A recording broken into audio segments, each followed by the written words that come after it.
Hey guys, welcome back to the channel. In this video, we're going to go over the email that was sent out by ZNOG, ticker symbol ZNOG today, and we'll take a look at the charts and see how the market reacted to this email. So kind of funny because I actually messaged them this morning saying, hey, any news, any updates on the license, and is there a way that we can kind of look at it and keep track of it ourselves? And it was just a quick snippy little answer of, we'll let you know whenever we have something. I was like, okay. So anyway, so I'm glad they sent this out, and this is actually my first time reading it too. So I got it earlier today, but I didn't have time to actually look at it. So we're going to be reading it along together. It says, "Dear Zion shareholders and supporters, Zion Oil and Gas is steadily moving forward with operational plans in anticipation of the new license being granted very soon. Our most recent updates have alluded to our intentions of re-entering the MJ1 well, and I would like to take this opportunity to share with each of you the reasons for doing so. Exploration in an unproven area begins with examining all the available technical information to assess if the critical elements of the active petroleum system are present. The elements include the presence of reservoir rocks, sandstone, limestone, and dolomites capable of being containers for oil and gas. 2, the likelihood of having organic source rocks which could generate hydrocarbons. 3, in a basin where the source rocks could be buried deep enough to mature into oil and gas, given a sufficiently high thermal gradient leading to a variable temperature in the generation window for oil and gas. Oil and gas generated and expelled from the source rocks migrate upward in strata and along faults to the structure that can be trapped, like antecedent or whatever, however you say that, for the hydrocarbons if a good sealed rock exists above the trap. Looking at all the critical data, the Zion geological and geophysical team determined that the right components of the petroleum system exist in the area.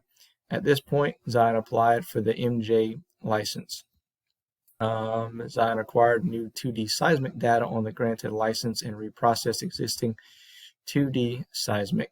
The early 2D work allowed Zion to map a trap and the MJ1 well and was drilled. Of particular importance in MJ1 was the strong show of light oil and condensate while drilling in the Triassic. Zion then acquired a 3D seismic data to understand the structure further, and the MJ2 well was drilled. When we acquired well logs in MJ2, and our consulting petrophysicists identified promising zones of hydrocarbon pay. At this point, Zion brought in consulting completion engineers to apply innovative stimulation techniques in these potential pay zones, with the goal of obtaining commercial flow rates. Unfortunately, we have been unsuccessful to date.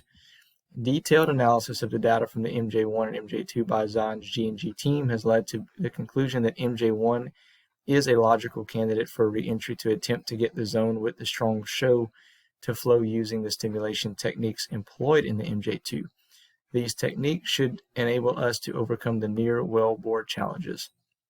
Zion also will use new and focused perforation methods to overcome these challenges and potentially encourage MJ1 to flow while simultaneously allowing Zion to evaluate previously untested zones for further review and testing. With the focus on moving forward, we invite you to learn about our new unit program to raise the funding needed for these next steps in our exploration for oil of Israel.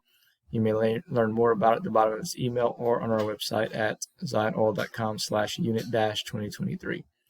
We express our gratitude to God for his consistent blessings and extend our heartfelt thanks to our faithful shareholders and supporters who enable us to pursue our vision. Your prayers have significantly contributed to our endeavors, and we remain steadfast in our commitment to fulfilling Zion's vision. We will continue to keep you updated with any more important and materially relevant information as soon as we have it. So then they go into the new unit program. One unit contains both stock and warrants, and then it goes over the different type of stocks and warrants. So 250 for $250 you get 200 or let's see, you get stock, you get warrants, 500 warrants with the exercise the price. So anyway, so then now they're back at the point to where they have to raise money to continue on their operation. So which we kind of figured that was coming eventually, right? So now let's take a look at the charts. Let's see what they're telling us and see how the market may have reacted to the email. All right, so here we go. Zion Oil and Gas, ticker symbol ZNOG. Looks like The new high is now going to be about 26 and some change, call it 27. As you see, the fib levels updating, so that'll eventually go away. And then eventually in a couple of weeks, it'll go down to as low as about 22 or 23 cents. So we did get a buy signal off of, I'm guessing from the email, maybe people saw this as a bullish sign. We are crossing over from bearish to bullish on the MACD. Volume was a little bit up here. We're still at fair value. Currently, your first level of resistance about 9.25 cents. And also, we are trading below that red SMA line, but however, pop above about 9 cents can put us there.